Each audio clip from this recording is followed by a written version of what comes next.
Des produits de première qualité, premier choix, marque originale. Baolay manolotra anao ny fampalalam-baovao. Baolay, toujours meilleur. Pour votre construction ou réhabilitation, choisissez Socavitre comme une bonne référence de qualité et de solidité. Ny fampalalam-baovao iarahanao amin'ny Socavitre. Magasin Saint-Gervais Tsara lalàna manolotra anao ny fampalalam-baovao.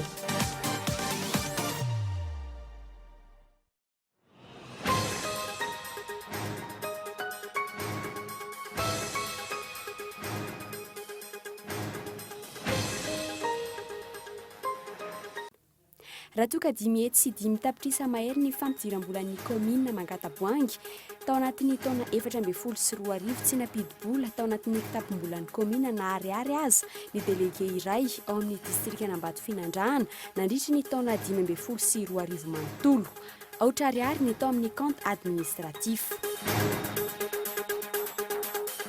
Tsy fantatra mazava ankehitriny ny rafitra fen'ny sy mandray an-tanana ny sampandrarahany asa sy ny lalàna sosialy eto Madagasikara araka ny anarana saloran'ny ministeran'ny asa-panjakana ny asa ary ny lalàna sosialy teo aloha teo anivon'io ministera io no nisahana ny asa saingy tsy hita soritra intsony amin'izao gouvernemanta vaovao izao. Tsy misy ny fanaraha-maso ataon'ny ministeran'ny varotra eny amin'ireo tsena no ny fandaminana anatiny atao anivon'ny ministera. Mitsahatra avokoa ny fidirana ifotony fanaon'ny ministeran'ny varotra ijerena ny tsy fanarahan-dalàna rehefa misy tranga tena mampay ihany vao mandray fepetra manokana ny anivon'ny ministera mandritra io fotoana io. 14 andro nomeny vondrona sindikaly eo anivon'ny ministeran'ny fanabeazam-pirenena ho an'ireo tompon'andraikitra izy ireo izay mitaky ny zony sy ny tombotsoa ara-bola tokony ho azon'ny mpanabe, mpampianatra sy mpiantsehatra eo amin'ny fanabeazana rehetra.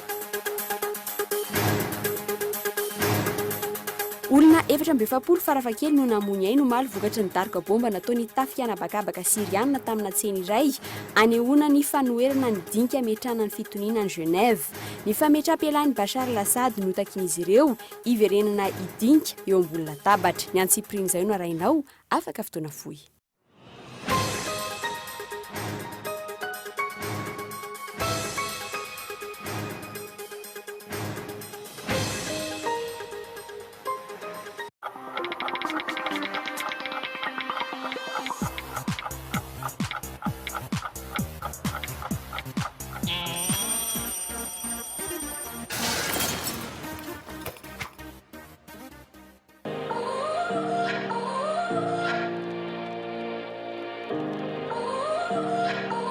So good. You gotta go and get angry at all of my honesty. You know I don't do too well with apologies. I hope I don't run out of time cause someone call a referee. Des produits de qualité et original à prix hyper compétitif. Baolay, toujours meilleur.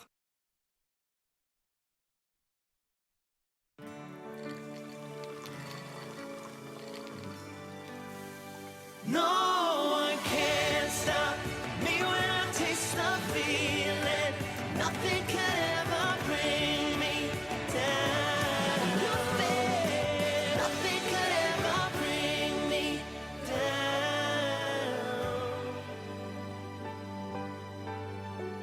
Savourer le moment.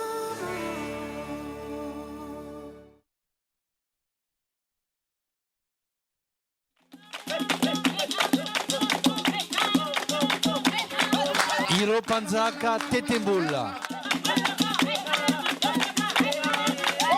dia manasa antsika iaby rolahy mba ho avy ny fampandroany jiny ampanjaka ka halino rolahy fa fitampoa 2016 izay atao amin'ny Saint Augustin Anatsono amin'ny 3 aly fa 7 avrily ho avy zao ao Saint Augustin Anatsono. Ity fampandrenesana ity no solo ny invitation na ny fanasana tongava maro ahasodrantsika iabiabiaby. Pour votre construction ou réhabilitation, choisissez Socavitre comme une bonne référence de qualité et de solidité. En menuiserie aluminium, rideaux métalliques, volets roulants, vitres et tôles. Alors, décidez dès maintenant et venez visiter notre showroom 1 de Tapenak, Soka Vitres, très sincèrement à votre service.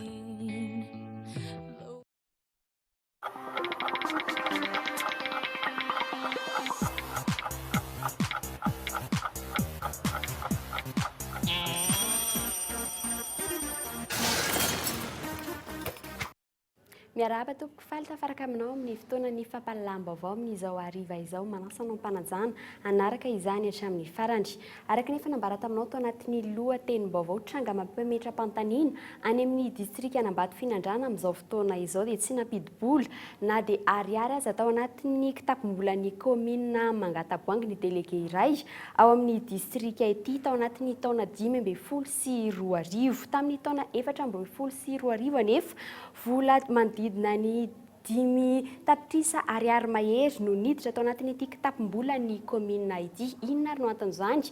Ny antsipriny izay no arahintsika ato anatin'ity fanadihadiana manaraka ity. Velitoaraina no ny fanararaotam-pahefana ataon'ny tompon'andraikitra misana ny fanapaream-pahefana ao amin'ny distrika Anambato Finandraina ny mponina any an-toerana ankehitriny.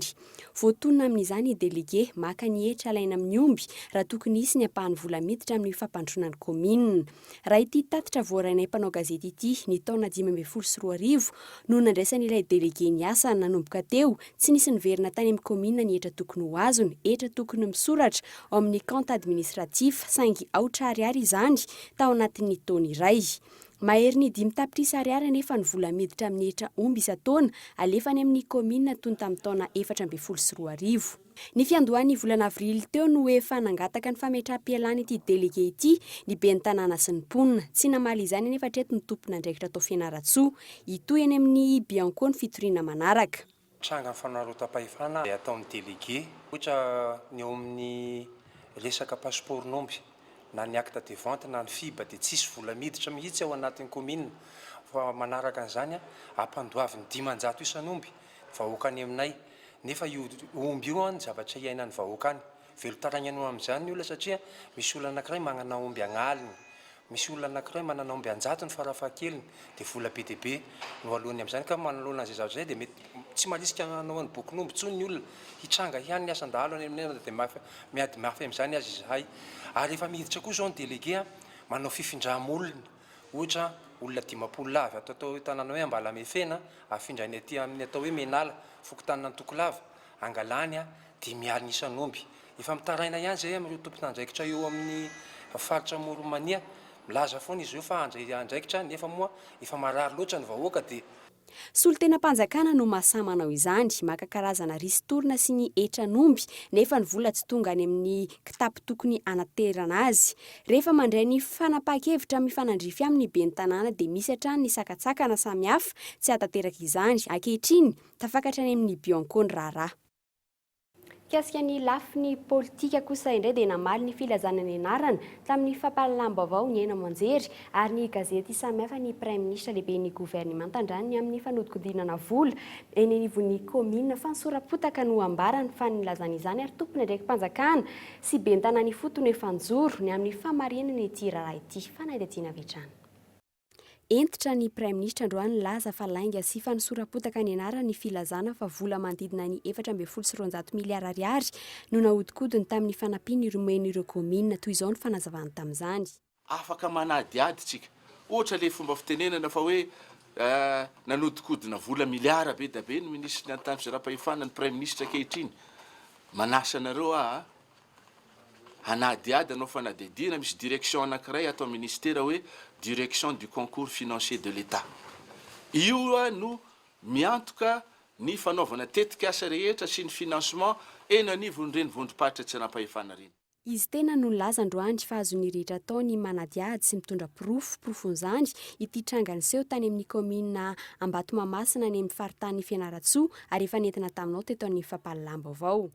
Araka ny note de vérification nataon'ny inspection générale de l'État ny 20 octobre 2014 manoloana ny nandefasan'ny ministeran'ny ady-tany sy ny fitsinjaram-pahefana vola mitetina 400 tapitrisa ariary tao amin'ny compte ny commune Ambomamasina any amin'ny faritany Fianaratsoa nanontany ny be ny tanàna ny inspection générale de l'État. Izao no nambaran'ny inspection générale de l'État tamin'izany. Tamin'ny taona 2014 dia nisy vola sy 700 tapitrisa ariary nalefa ny ministera ny aty tany sy ny fitsinjaram-pahefana tao amin'ny cantony commune rurale Ambohimahamasina. Inona sy inona avy no nampiasaina io vola io? Toy izao kosa no navalin'ny ben'ny tanàna Tsabo Pierre. Nitako nandalo tao amin'ny compte ny 20 oktobra 2014 no tenena amindra io vola io amin'ny anaran'olona tsy fantatra aho. Ny alofa nisy tsindry an-telefonina tonga tamiko avy amin'ny ministera dia Andriamatoa ministère de l'intérieur sy ny décentralisation laza fa dia ahazo fanamboarana tsena sy réhabilitation bureau ianao dia arao ny baikiko fa misy lahara-pameana ho an'ny commune urbaine Fianaratsoa. Ny antsony STC ao dia nanao ny virement izahay hatreo dia tsy fantatro intsony ny toy iny. Izao moa dia nametra-pialana ny volana May 2020 ka izao vao nandray asa. Izay ny vory taon-Antananarivo dia saika ampatsiahiny monsieur le ministre ao ny 17 oktobra 2020 fa tsy nahazo. Hatramin'izao dia tsy nisy zavatra natao taty amin'ny commune rurale Ambohimahamasina. Marioko fa i madame Claudine no niantso ahy nampanao ny virement fa tsy nanaiky aho. Avy eo dia Andriamatoa ministra no nibaiko ahy hoe arao ny baikoko. Iza no mandainga amin'ity raharaha ity, ny Premier ministre lehiben'ny gouvernemanta ve sa ny inspection générale de l'État sy ny ben'ny tanàna, ny Premier ministre sady ministry ny aty tany izay mbola nanamafy androany fa tsy tonga lavitra ny fitsinjaram-pahefana raha mbola tsy mipaka amin'ny vahoaka ny fampandrosoana. Hatreto raha ny zava-misy mbola mandady homana ny vahoaka madinika, tsy misy ny fampandrosoana hita mivangana, ampany amin'ireo commune akaiky ny fitondrana ihany no mahazo tosika. Dika izany fa tsy fitsinjaram-pahefana tena izy no nisy teto hatramin'izay. Eo amin'ny tontolo ny fifidianana kosa indray dia tsy nanome feim-potoana voafaritra ny Premier ministre androany mikasika ny anaovana ny fifidiana lehibe ny faritra sy ny mpanolontsain'ny faritra tsy noresana intsony ihany koa moa ny anaovana ny fifidiana ho amin'ny volana Jona izao izay efa noresana taminao teto amin'ny fampahalalam-baovao ihany ny nambarany iseny fa tsy ho tratra amin'ny volana Jona izao ny fifidianana izay ary ho an'ny feim-potoana tokony anaovana izany kosa raha ny nambarany manoloan'ny mpanao gazety io maraina io raha ny fantatra moa dia ny fiandohan'ny volana May izao no moka solidalina vaovao ny filoham-pirenena aorian'izay no fatarina tety andro vaovao anaovana ny fifidianana manaraka. Fa ny tsy fambeazan'ny ministra akory no jerena tamin'ny fananganana ny gouvernemanta vaovao fa fanomeza-toerana sy ny tombontsoa manokana ho an'ireo antoky miara-miasa amin'ny HVM. Fa manoloana izany indrindra dia tsy nitondra soa teto amin'ny tany sy ny firenena ny tokony amboarina trany fotony raha ny nambaran'ny Lazara Zaferson mpahay politika ato anatin'ity fanadihadiany Mikael Aramarolahy ity. Tsy mifanaraka amin'ny etaetam-bahoaka ny zava-misy eto amin'ny tany sy ny firenena ankehitriny. Tsy mipaka mivantana any amin'ny vahoaka ny asan'ny mpitantana. Politika amin'ny paosy no misy fa tsy politika am-bahoaka araka ny fanazavan'ny ny olon-tsotra. Milaza ihany koa izy ireo fa mangina avy hatrany ny mpanao politika vao mahazo toerana. Ny fahitako azy aloha amin'ireny dia ohatran'ny eo ihany no vadia ihany raha ngamiko aloha ohatran'ny tsy dia mety loatra. Fa tokony andraikitra atao izy tokony hajanona misy izay avadibady ohatran'io ngamba tsy mety ireny. Kilalao politika eto amintsika zany izay mahazo seza dia mangina daholo fa rehefa tsy mahazo seza dia miteniteny daholo. Izay ny hitako hoe fandehan'ilay mpanao politika eto amintsika. Izany tsy dia mety loatra, tsy dia izaho mihitsy tsy dia maharitra eo ireo na io fanjakana io raha tsy dia maharitra ela be eo izany fahitako azy. Ireo mitady seza sy tombontsoa politika manokana no mitalao sy manakaiky ny filohan'ny repoblika toy ny antoko TIM, leader Fanilo, ny MTS. Raha singanina manokana io antoko politika farany io, izay manana solombavambahoaka tokana eny anivony antenimieram-pirenena nefa nahazo ministera roa, misy tombo sy ala ataon'ny mpitondra amin'izao fotoana izao. Raha tsy hivina, ny faninana tamin'ny filoha ankehitriny ny filohan'ny antoko MTS ary nangina rehefa nomena ministera roa. Raha ho an'ny antoko TIM kosa izay mbola nahazo ministera hatrany, fanapahan-kevitra mifanaraka amin'ny tombontsoan'ny antoko sy ny filoha-mpamorona ihany no azo raisina fa tsy fanapahan-kevitra mifanaraka amin'ny tombontsoan'ny vahoaka iray manontolo. Raha ny gouvernemanta vaovao no dinihana, ireo antoko na mpanao politika manaja ny firehan-keviny mahitsy tsy tafiditra ao amin'ny fitondrana. Ireo mahay mamadika palitao ihany no tafiditra. Fa nararotana tsotra izao no misy raha ny fahitany Lazara Zaferson ary ny fanovana tanteraka ny rafitra misy no vahaolana amin'izany. Fa komba hafa le tao fa tsy le komba hiverin'ny vahoaka malagasy hoe hiadivana amin'ny fahantrano satria le olona fatao anaty gouvernemanta ny marimarina kokoa ny Premier ministre sy ny ekipa no nahilika. Andriamatoa Ravelonarivo sy ny ekipany no nahilika tao anatin'le gouvernemanta satria manelingelina n'ilay any présidence de la République. Mazava zany fa tsisy nahazo sika antenaina raha teo ny olona nge manaiky zay rafitra ny olana eto amin'ity firenena ity a izy moa tsy niteny am'izany am'izao fotoana zao fa nomezana nge lazarazafatrony tamin'ny androny raha niteny hoe rafitra dia nyrabirabiana hoe laza système tsy malala fa tsy système. Maro ireo milaza ny tokony hanovana tanteraka ny rafitra misy eto amin'ny tany sy ny firenena, fanovana izay ilaina mba hifanaraka amin'ny fivoaran'ny toedrarà, ny toetrandro ary ny etahetam-bahoaka. Tsy mahay miaino ary tsy miaino ny mpanao politika tsy ao anatin'ny fitondrana nefa mpitondra ary tsy miaino ihany koa ny vahoaka tsy mandady arona. Fampandrosoana ny eny fotony dia tafakatra 12.5 tapitrisa euro ny fanampiana anamafisana ny fahaiza-manaon'ireo komina ao amin'ny faritra Diana. Namafisy ny mpiara-mombonantoka avy amin'ny fanjakana Allemand androany fa tetsy anosy fa miandro vokatra atao anatin'ny roa taona izy ireo manoloa ny fanomezana sy ny fampiakarana ity fanampiana ity. Ny volana janoary lasa teo moa no efa nanaovana ny état zéro teny anivon'ireo komina ireo ary ny taona 2024 no hifarana ny tetikasa fanadihadiana. Nisitraka ilay fanampiana amin'ny tetina 2.5 tapitrisa euro avy amin'ny fanjakana Allemand ny komina 40 vondrona komina miisa 4 ao amin'ny faritra Diana. 4 tapitrisa euro no efa nomena ny volana oktobra 2024. Taorian'ny fanadihadiana ifotony nataon'ny sapan-draharaha eo anivon'ny ministerany atitany sy ny fitsinjaram-pahefana afaka miainga ny tetikasa amin'ny fanamafisana ny fahaiza-manao ny mpitantana eny anivon'ny vondrom-paritra itsinjaram-pahefana eny ifotony. C'est par rapport à une augmentation du budget du côté fahatongavan'ny solotenan'ny giza eto Madagasikara na ampahafantatra fa ho ampitomboina ny fanampiana ny sehatry ny fitsinjaram-pahefana sy ny ampandrosoana ny eny anivon'ny commune. Iray volana lasa no efa nanomanana ity fanapahan-kevitra ity. Mahafaly anay ny hanompoka ny tetikasa ny hoenti-manana amin'izany raha teo ahafahana mampandroso ny faritra ifotony. Et on est content d'être ici. On va passer à un budget beaucoup plus important et on pourra réaliser des projets plus concrets sur le terrain. Tafiditra tao anatin'ny fepetra no takian'ny mpiara-mombonantoka ny fahafantarana ny fomba fitantanana eo anivon'ny komina, ny fangararana, ny fanaovana tatitra, ny fampandraisana anjara, ny tantandalàna ary ny tsy fanavakavahana. Dingana rana tao anatin'ilay enquête IGL na indice de gouvernance locale. Ny valin'ny fanadihadiana natao no nisafidian'ireo komina anatanterahana ny tetikasa maro no efa napetraka tao amin'ny faritra Diana. Isan'izany KFW niarana tamin'ny coopération allemande nentina nanangana sekoly sy ny fanamboarana ny lalana. Teo ihany koa ny projet PIC ny taona 2024 famatsim-bola avy amin'ny Banque mondiale nampiroboroboana ny lafin'ny toe-karena toy ny fizahan-tany sy ny agrobusiness. Raha ny ampaham-baovao voaray androany ny lehiben'ny distrika no kotra n'ireto komina ireto. Raha ny fanadihadiana natao anefa 3.30 no komina azo ny fanampiana amin'ny alalan'ny tetikasa Prodeside iarana amin'ny coopération allemande ao amin'ny ity faritra ity ihany. 5.30 no efa nazo izany tao anatin'ny tetikasa KFW SPIC. Mbola misy ireo komina ireo nefa no azo tosika indray ao anatin'ny tetikasa Prodeside, tetikasa izay aharitra hatramin'ny taona 2024.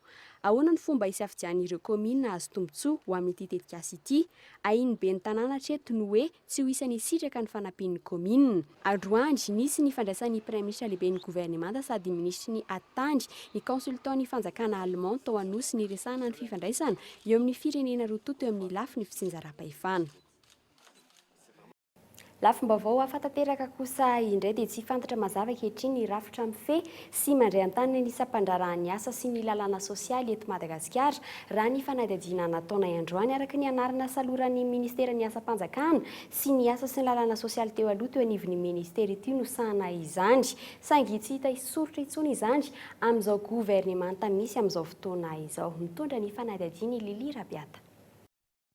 Nandritra ny fanovana gouvernemanta ny sesy teto amin'ny firenena, ny taxe sata manokana sy ministera manokana hatrany ny inspecteur du travail et des lois sociales eto Madagasikara. Io sata manokana io no ahafana manara-maso araka ny tokony ho izy ny fanarahan-dalàna eo amin'ny sehatry ny asa ny amin'ny orinasa tsy miankina, ny tsy fisian'ny asa, ny fanamorana ny fampananana asa ary ny fanajana ny lalàna sosialy. Nandritra ny fanovana gouvernemanta farany teo anefa voafafa tsy tafiditra amin'ny ministera ny sahan'izany teo aloha ny sampandrarah misahana ny asa. Raha ministère de la fonction publique, du travail et des lois sociales zany teo aloha, niova au ministère de la fonction publique et de la réforme de l'administration izany ankehitriny. Mandringo io rafitra vaovao io araka ny fanazavana tompon'andraikitra amin'ny syndicat mpiaro ny zon'ny mpiasa. Ao anatin'izay zany efa nataontsika ny fankatoavana ny fifanarahana iraisam-pirenena laharana 470 amby zato convention 144 mba iombona ny telotonta eo amin'ny drafitry ny fifanankalozan-kevitra momba ny tontolo ny asa eto Madagasikara. Raha io firafitry ny gouvernemanta io no resahana zany tsy hita misongadina anatin'io gouvernemanta io ny fisahanana ny tontolo ny asa eo amin'ny sehatra tsy miankina ka azo adika zay fa tsy laharam-pahamehana amin'ny gouvernemanta ny tontolo ny asa nefa manana fanamby atsika amin'ny hoe hitondrany amin'ny asa mendrika. Tsy fantatra mazava araka izany hoe iza ny ministera misahana ny asa sy ny lalàna sosialy eto Madagasikara. Eo ny ministera ny asa-panjakana sy ny fanavaozana ny fitantanana, eo ihany koa ny ministera ny fampananana asa, ny fiofanana ara-teknika ary ny fiofanana arak'asa. Samy tsy misy ahitana izay nisahana ny sampandrarany asa ireo. Raha toa ka manana ministera mpiay azy tsirairay mpiasa-panjakana ambony rehetra eto Madagasikara, tahaka ny administrateur civil ao amin'ny ministera ny adi-tany, ny inspecteur des impôts sy ny administrateur des services financiers any amin'ny ministera ny fitantanam-bola, ny agent diplomatique et consulaire any amin'ny ministera ny raharaham-bahiny, tsy manana ny azy kosa ankehitriny ny inspecteur du travail des lois sociales sy ny contrôleur du travail. Manodidina ny 30 ny inspecteur du travail ankehitriny eto Madagasikara ary ny 90 amin'ireo no miasa. Ny ambiny kosa tsy nomena toerana mifanandrify amin'ny fanofanana nomena azy tany amin'ny EUNAM ary manodidina ny 50 isa kosa ny contrôleur du travail. Ireo mpanara-maso ny asa ireo no misahana ny fanaraha-maso manerana ny nosy na ny ara-dalàna na ny tsy ara-dalàna. Tsy mbola nahazoana fanazavana eo anivon'ny ministera mikasika ity olana ity. Ahina kosa ny mety ho tohiny ho an'ny mpanara-maso ny asa. Lafiny toe-karena kosa indray dia tsahatra anatin'ny fotoana tsy voafaritra ny fanaraha-maso ataon'ny ministera ny varotra eny amin'ny tsena noho ny fandaminana anatiny eo anivon'ity ministera ity. Tsy misy araka izany ny fidinany fotony ataon'ny tompona ndraikitra anivon'ny ministera ny varotra izay ary tsy ho araka iantsony ihany koa manoloan'izany nireo tsy fanarahan-dalàna eny amin'ny tsena madinika eto Andrenivohitra sy ny any amin'ny faritra amin'izao fotoana izao. Fanao fanadihadiana nentin'ny Lili Rabiata mikasika izay. Maro ny lalana tsy mazava amin'ny raharaham-barotra eto Madagasikara na amin'ny mpivarotra na amin'ny mpanjifa na amin'ny mpiasan'ny ministera. Ny Conseil de la concurrence nandrafitra ahafahan'ny mpivarotra mitory, ny loi sur la concurrence na ny lalàna mifeny fifananana ara-barotra ary ny loi sur les garanties et la protection des consommateurs izay lalàna miaro ny zon'ny mpanjifa. Ireo ny lalana tsy fantatry ny telotonta sy angiankina ny hain'ny varotra. Miankina amin'ireo lalàn'ireo ihany koa no ahafahana mitazona ny vidin'entana araka ny fanazavana amin'ny ministry ny varotra. Mandrapa anatanterahana ian'izay aloha dia nahato ny fanatanterahana ny contrôle économique izay nataon'ity ministère ity ary zany dia era Madagasikara fa tsy eto Antananarivo foana.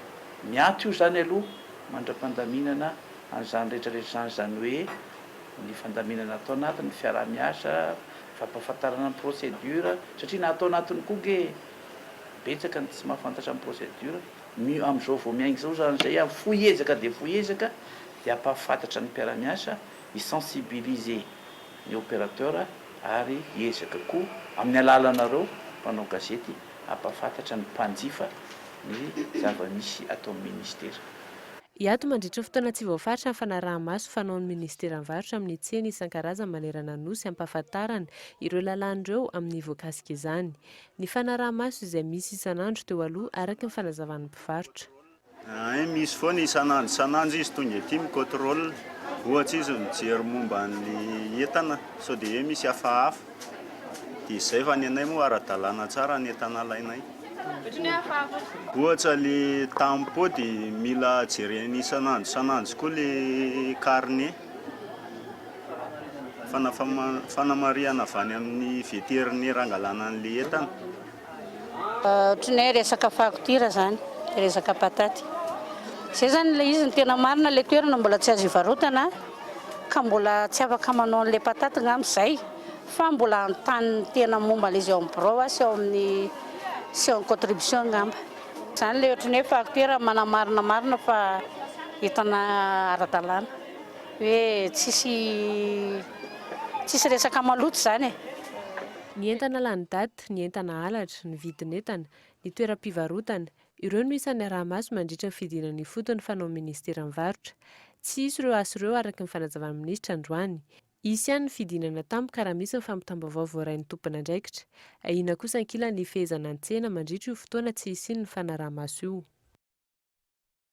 Famatsiana herinaratra eto amintsika tsy manaiky ny hiala mialoha ny fataperan'ny fifanarahana amin'ny orinasa Jirama ny orinasa Agrico amin'izao fotoana izao raha toka ny volana oktobra ho avy izao moa no tapitra ny fifanarahan'ny rotota kasain'ny fitondram-panjakana hiala eto Madagasikara ny volana Jolay izao ny Agrico nisy ny fionana teo amin'ny sampy tompon'andraikitra saingy tsy nahitana marimaritra iraisiny izany araka ity fanadihadiana nataony Miantarandriana Ivody.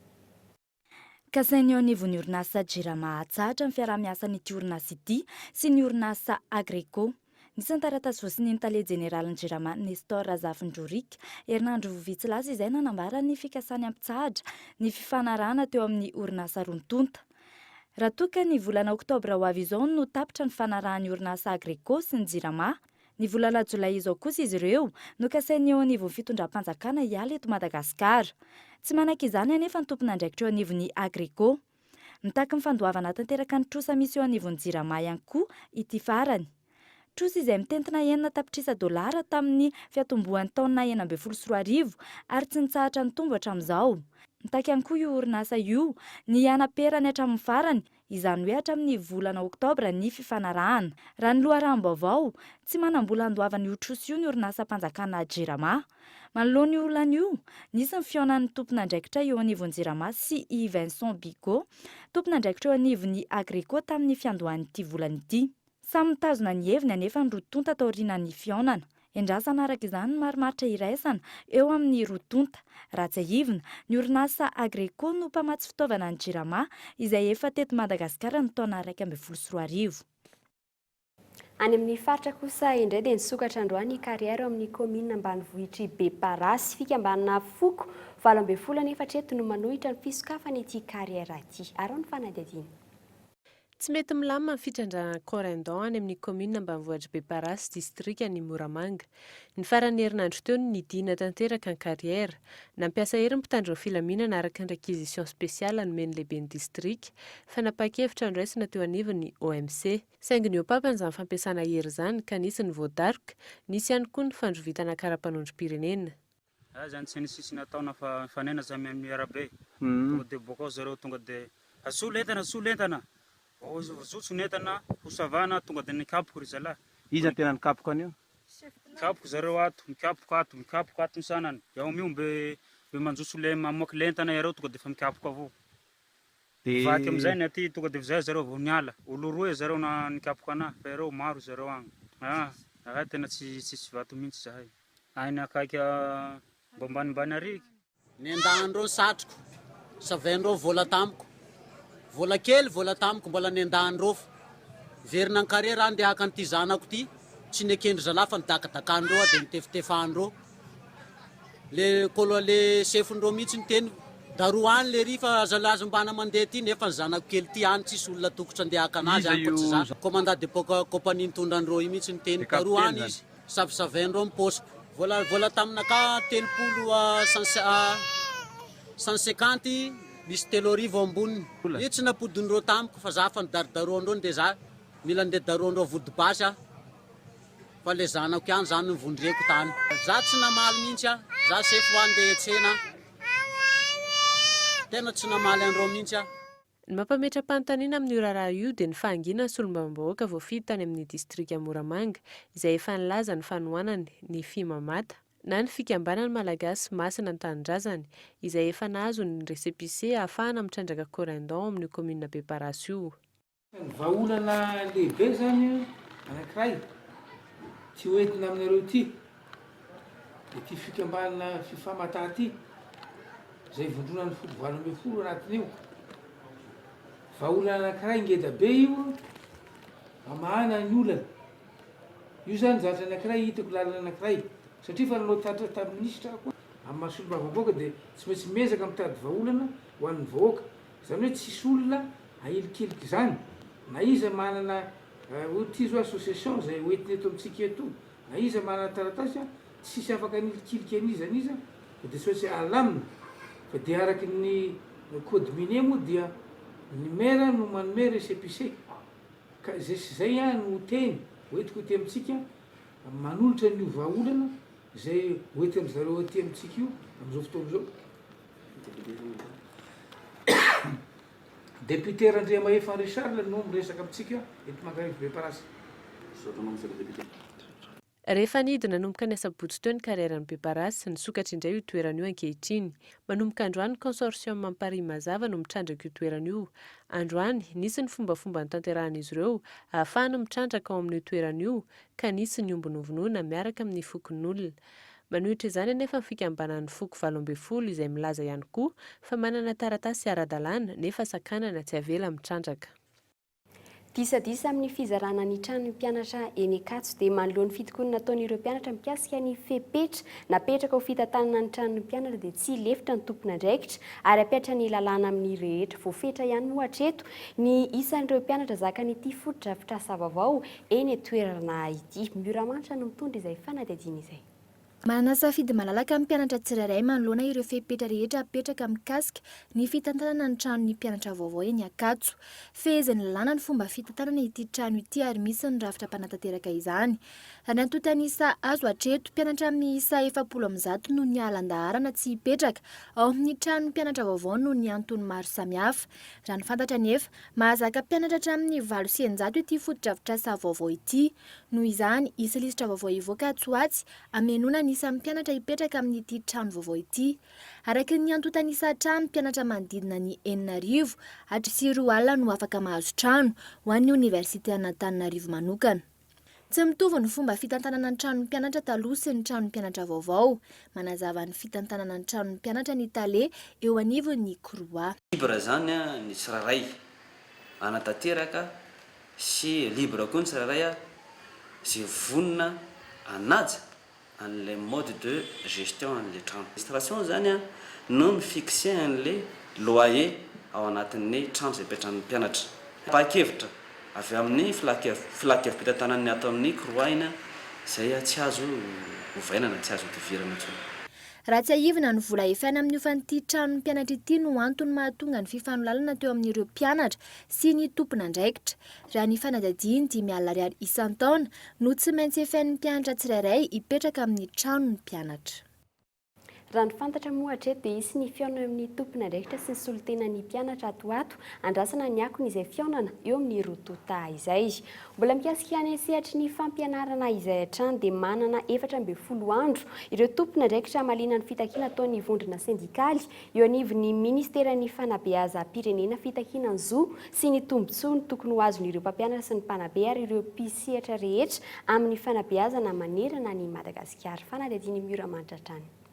Nanao ny fitakiana ireo zo sy tombontsoa tokony ho azo ny mpisehatra rehetra amin'ny lafin'ny fanabeazana eto Madagasikara. Mizara ho dimy lehibe ny fitakiana nataon'izy ireo androany raha ny fantatra.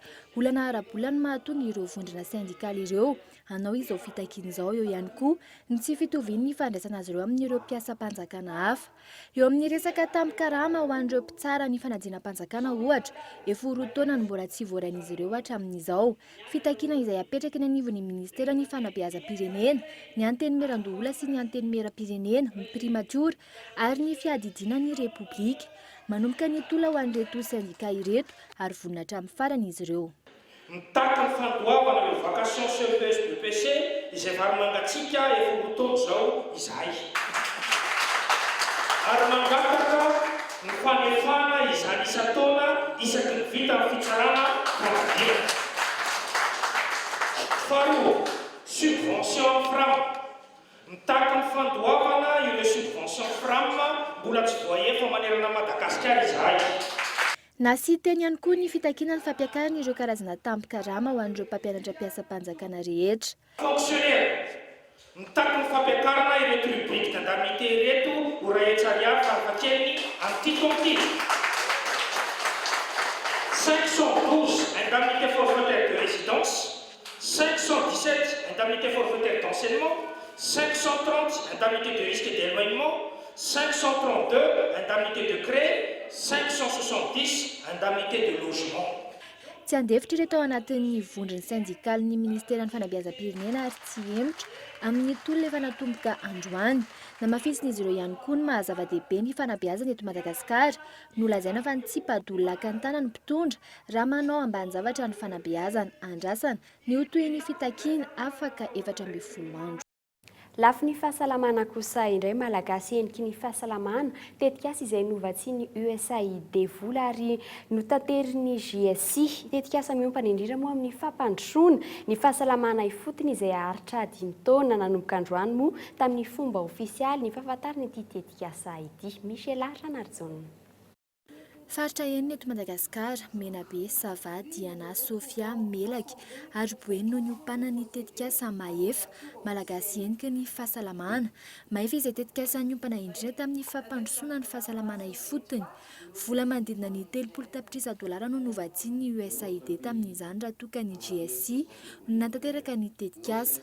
Vokatsoa maromaro no azon'ny mponina vokatra izany raha ny vokatra ofisialy nivoaka androany. Tany amin'ny farany any amin'ny farany ambany any amin'ireny le région enclavé ireny satria approche communautaire moa no natao tamin'izany ka ny fikarakarana ny fahasalamana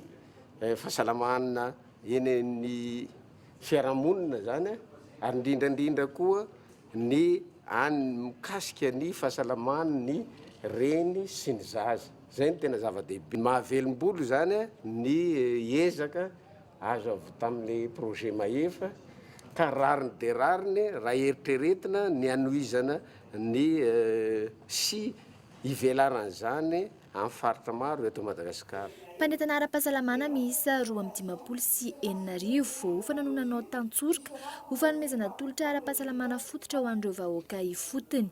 Mbola itoy ary velatra any amin'ireo faritra hafa eto Madagasikara ny tetikasa Maefa Atsoatsy raha ny fanazavana azo. Il y aura encore une phase de ce même projet dans certaines de ces régions avec un financement de USAID. Mbola mitoy ny tetikasa misy any amin'ireo faritra efa voakasika ireo ihany, misy kosa any amin'ny faritra hafa. Manodidina ny 30 tapitrisa dolara ny vola izay nampiasaina tamin'ity indray mandeha ity. 3 tapitrisa tamin'izany niompana indrindra tamin'ny sehatry ny rano ohatra ny fanamboarana lavadrano sy ny maro samihafa ihany koa. Pour tout ce qui sont les puits et les infrastructures de l'eau et de assainissement aussi. Raha ny vokatra nivoaka androany manodidina ny 780 sy 309 alina ireo kabine no hatsaraina sy tafatsanga ny fiarahamonina nandritra ny fandaharana asa. 30 sy 700 ireo lavadrano sy fatsakana no hatsaraina ary sitrahan'ny olona miisa 50 sy 203 sy 1 hetsy ary mihoatra ny 70 sy 700 sy 2 alina sy 1 hetsy ireo zazalatsaky ny 5 taona. Voaray ny mpanetana ara-pahasalamana an-tanana tamin'ny tazomoka, ny areti-pivalanana sy ny kohaka. Naharitra 5 taona ny tetikasa Maefa ary nofaranana tamin'ny fomba ofisialy androany tetsy Anosy. Ho an'ny tranga mpiara-monina kosa indray dia rantsikaly dia ny sesisesy ny fakana-kery ny teratany Karana tatoato. Isan'izany moa ny tranga faraparanteo tany Antsirabe izay nakana-kery ny teratany Karana raha ny loharano vaovao azo dia olona mitana toerana ambony eto amin'ny tany sy ny firenena no ato domikotrika ity fakana ankeriny ity atoato izay anampenambavy ireo mikasa sy zara vaovao momba n'ireny fakana-keriny ireny. Raha ny vaovao azo androany ihany koa anefa dia teratany Karana iray indray no lasibatry ny fakana-kery no maly ariva mpandrara sady tompona tranombarotra iray lehibe eto Andrenivohitra. Mbola tsy misy alohatreto ny vaovao azo teny anivon'ny mpitandron'ny filaminana mikasika ity fakana-keriny ity. Fa mbola eo amin'ny tranga mpiara-monina izay ihany fa any amin'ny faritra Atrandry dia lozam-pifamoivoizana tsy nahatsiravana no tranga tany Isa Fianaratsoa vokatry ny fahatapahany tsindry isatry ilay fianatsa olona 12 no naratra ary fiara 7 no potika tamin'izany. Araka ny angom-baovao notanteriny mpanao gazety eo amin'ny TNTV Fianaratsoa efa nosotony mpitandron'ny filaminana ny taratasin'ilay fiara saingy izao mbola miasa izao Atrandry. Rehefa tranga moa ny loza dia nanantona ny mpitandron'ny filaminana avy hatrany ilay mpamily matahotra ny hiara ny fitsaram-bahoaka tany an-toerana. Eo amin'ny lafy ny kolotsaina kosa indray miendanja ny fitiavana mijery sarimihetsika any anaty trano fandefasana amin'izao fotoana izao. Tena voakasika izany moa raha ny fanadihadiana nataonay ireo tanora ary samy manana vata fahitalavitra avokoa ny tsirairay amin'izao fotoana izao. Tetikasa entina narenana izay fitiavana sarimihetsika izay no nataony fihaonan'ny oronan-tsary fohy indrindra moa amin'izao herinandro ny oronan-tsary fohy izao. Mikael Aramarola. Ny fiandohan'ny taona 10 nanomboka very tsikelikely ny fijerena sarimihetsika. Ankehitriny, Ankizy maro no tsy niaina an'izay fahafinaretana mijery sarimihetsika any anaty efitrano izay. Tamin'ity androany ity, mpianatra maro tamin'ny sekoly eto Andrenivohitra no nahazo tombony tamin'izany. Tafiditra ao anatin'ny paikady entin'ny tompon'andraikitra ny fikendrena, ny ankizy amin'ny famerenana tsikelikely ny fitiavana ny sarimihetsika eto amintsika. Izay zany mieritreritra hoe le lazaiko foana hoe misy génération perdue zany amin'le par rapport amin'ny cinéma le tsika malagasy satria nanomboka début des années 90 no nikatona ny salle de cinéma teto dia misy ankizy 30 taona amin'izao tsy mbola nahita film hoe tena film en vrai salle de cinéma dia reny olona reny zany amiko efa tsy avitra intsony misy le ray aman-drenitsika zao no niaina an'izany hoe cinéma zany.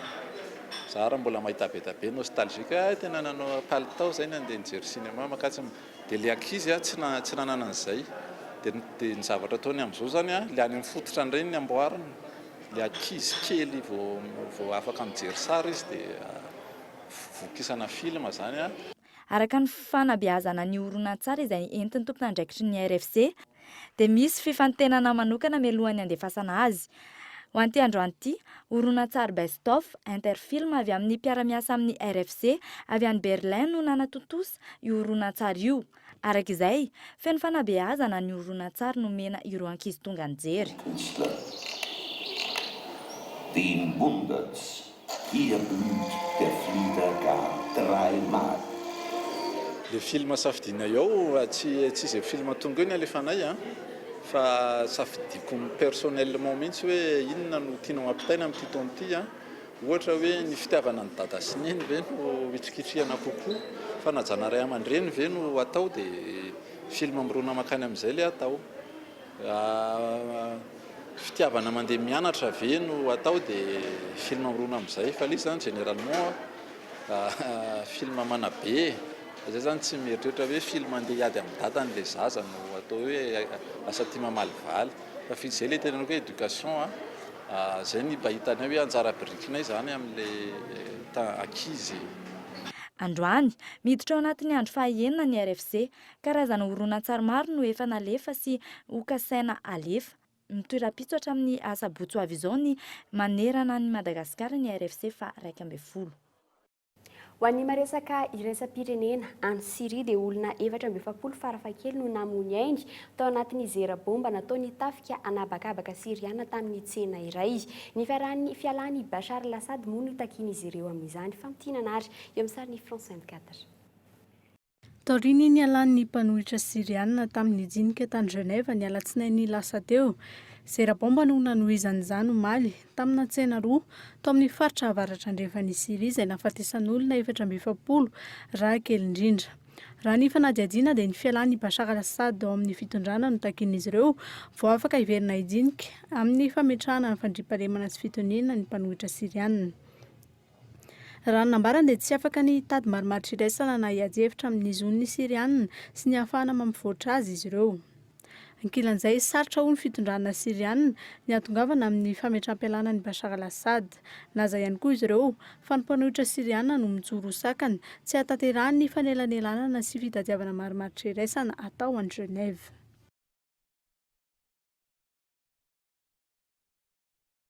Mbola amin'ny maresaka iraisam-pirenena izay hatrany fa ny Équateur kosa indray dia olona 700 no tsy hita popoka tao aorian'ny korotana vokatry ilay horohorontany nitranga ny farany herinandro lasa teo tany an-toerana. 700 no hatreto no hita faty ary hitan'ireo mpamonjy voana amin'izany mbola misy moa ireo karohana izay mbola tsy hita amin'izao fotoana izao. France 24 hatrany no araitsika. Famoahana faty hatrany no hitan'ireo mponina mitafilanitra any Équateur amin'izao fotoana izao taorian'ny horohorontany mahery vaika izay nitranga ny alahady lasa teo. Misy amin'ireo trano no mbola mitsangana ihany saingy matahotra ireo olona. Mbola mijoro ny tranonay fa tsy afaka matory antsony izay matahotra izay sao maninao izay sy ny zanakay aleonay aloha mijanona eto ihany. Efa andro maro no niasa ireo mpamonjy voana manantena ny ahita olona mbola velonaina saingy vatana mangatsiaka sisa no hitan'izy ireo ao ampanaovana ny asa. Eto ampiasana izay izao.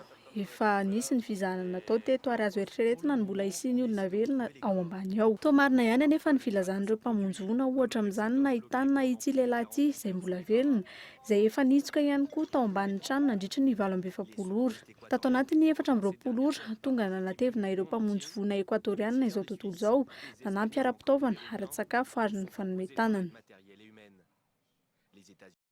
Mbola nitrangana horohorontany moa tany Équateur ny hariva teo saingy tsy nisy vokatra goavana izany ary tsy dia nisy fiantraikany tany an-toerana ihany koa. Fa mialohan'ny saraitsy dia ndeha hofitina aminao ireo vaovao nisongadina tamin'ity hariva ity. Ohatra ariary ny volana ampidiriny délégué teo anivon'ny commune Ambatovoangy tany amin'ny distrikana Ambatofinandrana tao anatin'ny taona 2012 etra alaina avy amin'ny omby izany. Ankoatra izay ihany koa dia ny fiandohan'ny volana Mey izao no mamoaka solidalina vaovao ny filoham-pirenena aorian'izay no ahafantarana ny tety andro anaovana ny fifidianana manaraka. Tafakatra 12 faingo 5 tapitrisa euro kosa ny fanampiana anamafisana ny fahaiza-manao any amin'ireo commune any amin'ny faritra Diana amin'izao fotoana izao. Fa atsahatra anatin'ny fotoana tsy voafetra ny faranarahamaso ataon'ny ministeran'ny varotra eny amin'ireo tsena noho ny fandaminana anatiny eo anivon'ity ministera ity ary farany dia tsy manaiky ny ala mialohan'ny fahatapahan'ny fifanarahana eo anivon'ny orinasa Jirama ny orinasa Agreco amin'izao fotoana izao. Izay ihany koa no entina manakatona ny fotoanan'ny fampahalalam-baovao. Mankasitraka anao nanaraka izany hatramin'ny farany filma tompoko.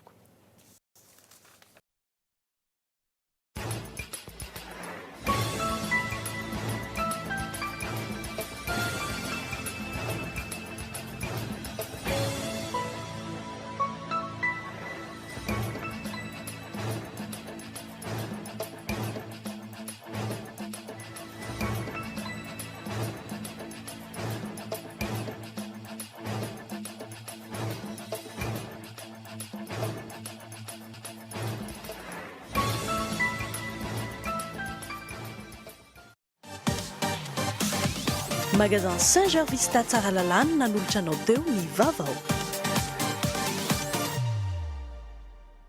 Pour votre construction ou réhabilitation, choisissez Socavitre comme une bonne référence de qualité et de solidité. Ny fampahalalam-baovao ny arahanao tamin'ny Socavitre. Des produits de première qualité, premier choix, marque originale. Baolay nanolotra anao teo ny fampahalalam-baovao. Baolay, toujours meilleur.